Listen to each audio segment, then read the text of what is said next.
Battle at the San Siro.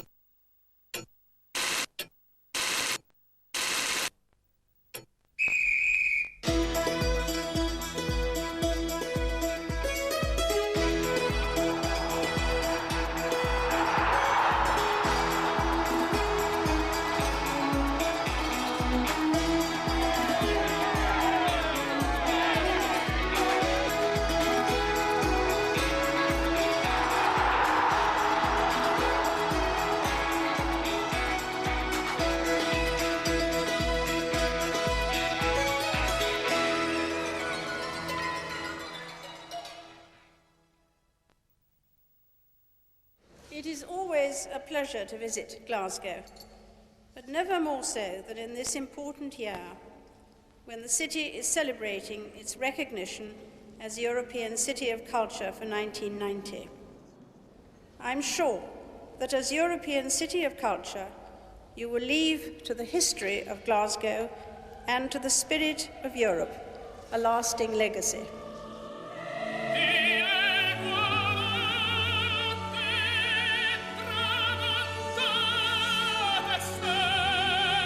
Fun despite the football. I mean, Italy was, I'd always wanted to spend a holiday in Italy, and we went, uncharacteristically we went for a longer time. Mostly if you're a Scotland fan, you go to World Cups, you have to decide whether you want to watch Scotland matches or the good teams and the final, because, you know, realistically it's either going to be the first fortnight with Scotland or the last fortnight with the winners. Scotland manager Andy Roxburgh has to find a middle way between Jockstein's realism and Ali McLeod's flamboyance. Yeah, one of the most difficult things to do as a Scotland manager was to balance this idea of emotion and passion and the dream of being successful in a swashbuckling kind of team. We all wanted to have that. On the other side of it, often to be successful, you also have to be pragmatic, you have to be sensible and have an organised structure. And the difficulty was trying to, have that balance. Our first game is against the unfancied Costa Rica. Since they appear to be no-hopers, everyone in Scotland fears the worst. And the worst is exactly what we get. Space on the left if Aiken wants to use it, but there's Richard Goff. Down to Johnston, and a great save from Cuneo. Marchena thinking about the long-range effort for a moment till Malpass appeared. Here goes Marchena again. The Scots appealing but offside, a chance for Kayasu, and Costa Rica have scored. Losing the cross early this time. There's Johnston this time. Now Paul McStay, and it's sliced to safety by Marchena. Costa Rica are too small to be minnows, so now we're getting gubbed by plankton. It would drive you to drink. We went back to Santa Margarita that night, a beautiful little village, twinkling lights, beautiful bay, yachts, handsome waiters, and no drink because there was this alcohol ban. So, to sit toying with a pasta and a glass of mineral water when you've just been stuffed by Costa Rica is not to be borne. It's really not to be borne. That was probably the best week's work I ever did in my life after Costa Rica, when I look back on it now, because it was a crisis. It was a crisis for everybody, because I remember the banner headlines in the newspaper's front page, not back page, said, "Stop the world, we want to get off." I had to work flat out that week to bring morale back up, to get the team organised and so on, because we were playing Sweden and we had to win it. Even if it meant we were still knocked out of the championship, we were going to win that night for the fans.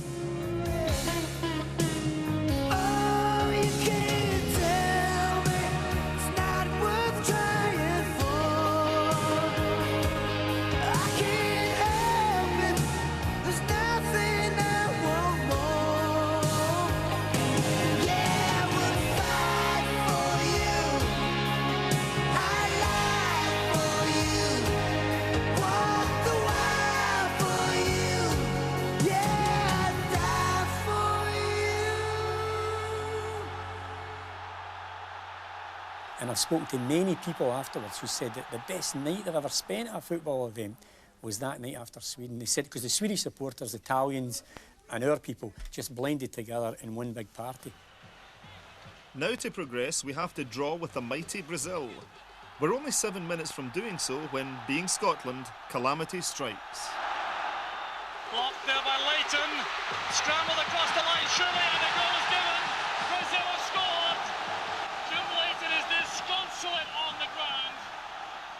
goalkeepers live and die by their mistakes. But it just followed on from what was happening to him at the time. Every single thing that happened, whether it was a big mistake, small mistake, everything seemed to happen going in the net. Sometimes you get away with them, sometimes you don't, but that's the fun in games of being a goalie. With almost the last kick of the ball, we come close to equalising. Once again, so near and yet so far. Flick goes up. Chances on. There's Flick. Now Johnston! And it's saved by Taffarel! Maurice Johnston can't believe it! When you hit target, that's all you can ask for from a striker. For me, it was hitting the top corner. It's hit the top of his shoulder. 9 times out of 10 they go in, but that's the way things go. In the past, I've went in. This time than ever. So it was a very disappointing end, especially when we were only 6 minutes away from doing something that we'd never done before. And so, for the 5th World Cup in a row, we go out on goal difference. Luckily, a Scot named James Napier had invented a mathematical system called logarithms to help us calculate what fraction of a goal is putting us out of the tournament this time. But the game isn't over till the fat man sings. England are in the semi-finals, and our thoughts turn to another sweaty, overweight man with tears in his eyes. Scots are relieved to see someone else crying during the World Cup. England's penalty shootout against West Germany is so tense that rabid England fans like Jimmy Hill age rapidly in front of our eyes.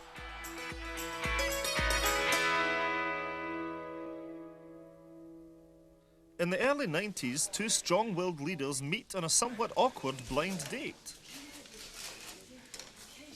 Within 6 months of their meeting, both will have fallen from grace.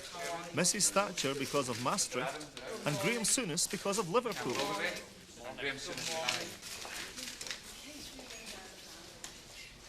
Liverpool Football Club is expected to announce that its former captain, Graham Souness, is to be the club's new manager. It's thought that Souness, who's currently manager of Scottish champions Rangers, has been offered a record-breaking salary. We're obviously very disappointed that he's made this decision. It was Graham's wish that we could keep it like that to the end of the season, but I felt that the sooner it's cleared up, the better, and that he feels free. He's free to go on to Liverpool. That was not Graham's choice, but we feel we've got a championship to win, and that's got to be the priority. As a result of an untimely act by director Jack Gillespie, Souness's farewell speech is about to lose its fizz. And I would just like to wish this football club every success with everything they do in the future. Thanks very much. Right on cue, Jack. Yep.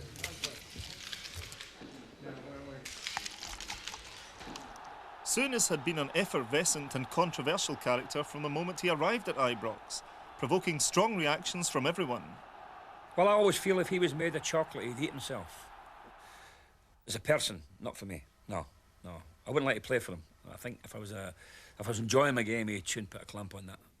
He's a man who wouldn't suffer fools gladly, and any decision he made, he was always going to stand by it, and he believed he was right, and he would stick by his own decisions right to the end. The Iron Man of Scottish football is succeeded by his loyal deputy Walter Smith, who's left with the difficult task of winning the league championship in a nail-biting photo finish with Aberdeen. It wasn't awkward. I mean, I was here and I was in among it. So you were part and parcel of making the decisions that went towards picking the team on a Saturday anyway. So we were only left with 3 or 4 games to play. So it was an awkward time, certainly, but there's never a better time, and you're obviously delighted that you were made the manager at the time, so that helped overcome any kind of problems you had on the pitch. Mark Hateley secures the league title for Rangers on the dramatic final day of the 1991 season. Souness had won 3 league titles at Ibrox. This is Walter Smith's first. He goes on to take Rangers on a great European run 2 seasons later, culminating. It's understandable that in Scotland we should feel that sometimes sports commentators in England are a bit insensitive. I once drove up to Hampden, coming up on the plane, and I was in a taxi for an international. It was one of the most boring internationals. And there was a chap shouting outside the window, so I rolled down the window of the taxi and he went, right there, "Thank you very much." I said, "A nice welcome to Scotland." But that's so untypical of the kindness that I've experienced when I've been to Scotland. The hospitality is second to none. I'll tell you a great story about Howard Wilkinson. When Rangers beat him, he says, "What is it about you bloody Scots? That phone has never stopped. Bloody Western, Highland radio, everywhere." I says, "Well, what does that tell you?" He says, "You're bloody intolerable." I says, "Aye, particularly when we win." But that's what we're like, you see. So I come in when we have our victory, and I says, "The master race have done it again. We've dominated the world again." You know? So when we're in a group, we're confident. Individually, there's a nervousness or a shyness. We're not so confident. Rangers moved confidently through Europe and just failed to go all the way to the European Cup final. But despite their success, there are those who say that their dominance is not good for Scottish football. Yeah, I mean, I think that any club that continually wins and wins and wins, you can get too much of a good thing. I mean, I like smoked salmon, but I mean, would you like smoked salmon 3 times a day for the rest of your life? That football demands that honours are, to an extent, shared around so that everybody gets a bit of them. Well, it's for our situation, it's a catch-22 because we last season played probably the best football I've been involved in at club level with Rangers, and with a great run in the Champions League, and everybody said this isn't good for Scottish football because Rangers are dominating it, they've won the treble, it was such a good year, blah blah blah, and really we can't win at all, because if we're up there we're not good for Scottish football because we're winning everything, and if we're down there we're not doing well enough because all the money we've spent, we should be up there. While Rangers flourish, other clubs are in crisis. In 1990, Hibs are threatened with takeover by Wallace Mercer, chairman of their arch-rivals Hearts. Fans are stunned and incensed. Mercer's offices are attacked, and Wallace simply can't understand it.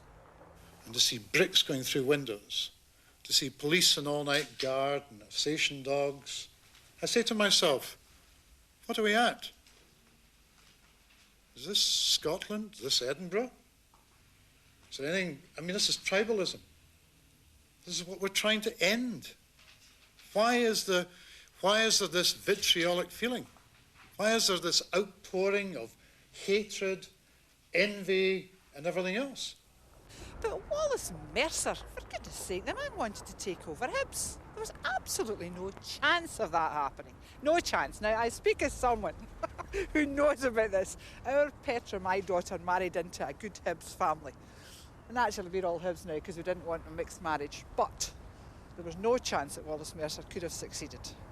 And I'm terribly sorry for all these Hearts fans that they took up with them for the time they had. My tears are drying. My tears. Hibs get the last laugh by winning the Skol Cup the following season. They return home to Easter Road, a phoenix from the ashes, and celebrate the triumph of community over the marketplace. While I'm worth my room on this earth, I will be with you. The joke about Wallace Mercer, you know how Wallace is slimmed down and generally is a fit-looking young thing? Well, the fanzine said that Wallace Mercer said, "Remember me, I'm Wallace Mercer. Used to be fat. Now I'm just a Tory bastard."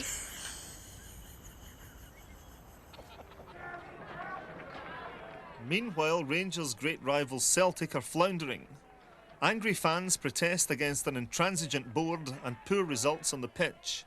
But things start to look up with the arrival of this crafty little centre-forward who's good in the air, and of Fergus McCann, who offers hope that it might be paradise regained. In April 1992, a Tory government is re-elected, despite having been massively red-carded by the vast majority of the Scottish electorate. Protests are held throughout the land, claiming that democracy's goalposts have been moved.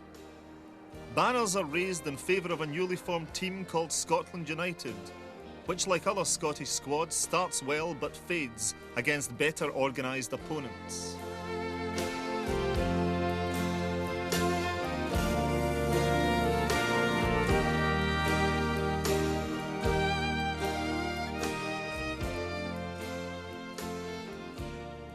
Some months later in the European Championships in Sweden, we get the chance to wave our flags again. We did put over a nice image of Scottish football because the supporters loved it, and a lot of the comments I heard around Europe from other people was that Scotland had really tried to play in a creative and positive manner. We do play well against Holland and Germany and are unlucky to lose both games, but the fans are happy with the performances.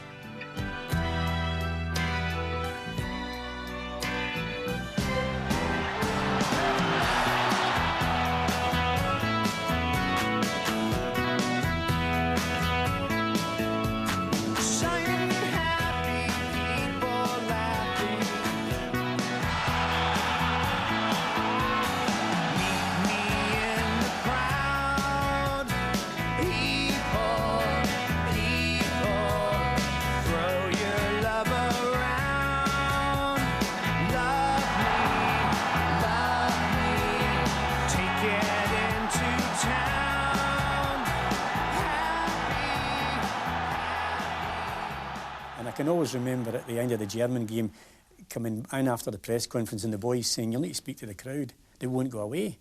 I couldn't believe this. So I had to go down and speak to the crowd. And I remember standing up and saying to them, you know, "I'm sorry I've had to spend such a lot of money and everything to be here and losing." And one guy shouted, "Aye, Andy, I'm going to get my P45 next week."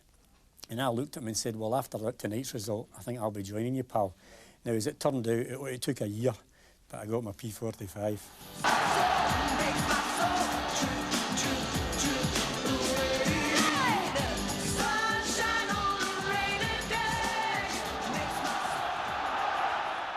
We beat Russia, but still go out of the competition, which is won by Denmark, a small nation like Scotland. So there goes that excuse. But at least the fans win an award for good behaviour. Having over the years perfected the art of celebrating defeat, we now aim low in life and miss. The fans' behaviour fascinates many. I think that the really rabid fan is in a permanent state of adolescence. In fact, he's really back in kindergarten. His life is lived through football. Football for him has become a substitute for life. It's most certainly, I think, a substitute for sex. And there are many sexual connotations in the act of football, all this hugging and kissing and so on. That's been going on for many years. It's not just today's players. The orgasmic moment of goal scoring and so on.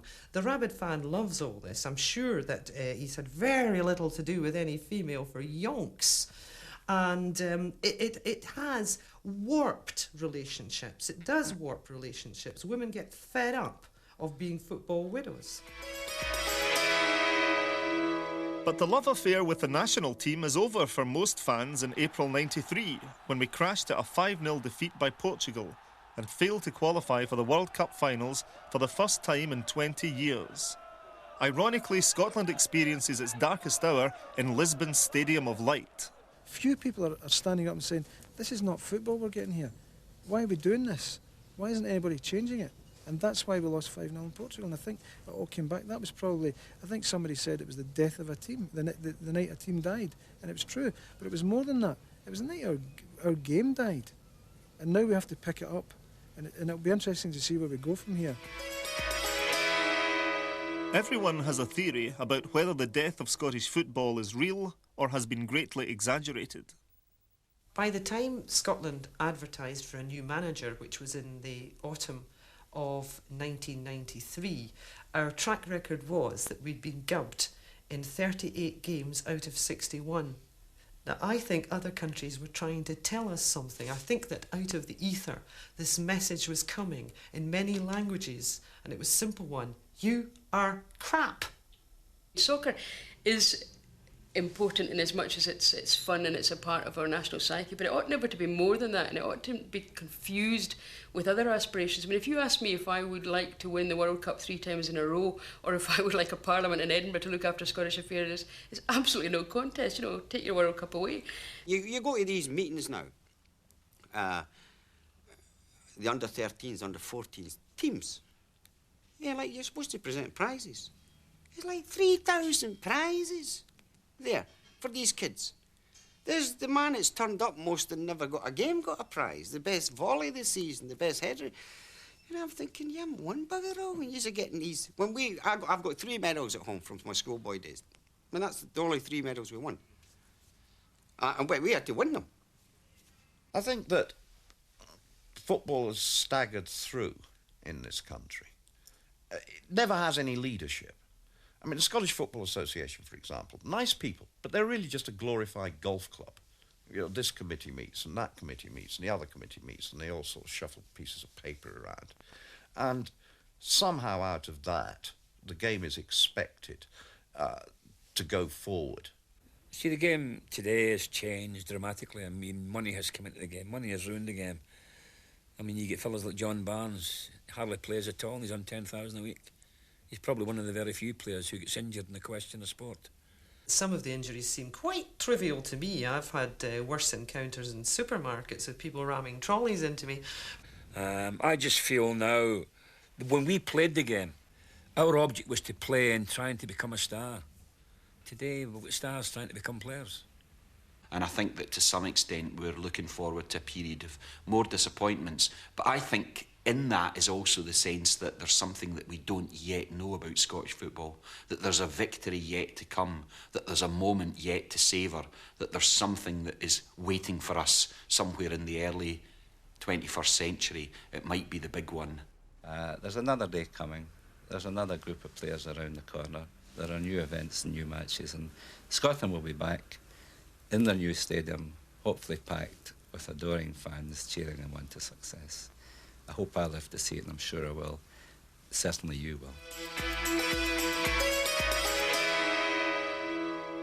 Those brave words remind us that someday, with a little luck, there will be justice for Scotland. Someday we'll put glorious defeat behind us and reinvent ourselves as winners. Until then, Scotland remains the nation which invented everything except itself. A nation in waiting, waiting to win the World Cup, waiting in faith and hope for a great victory yet to come.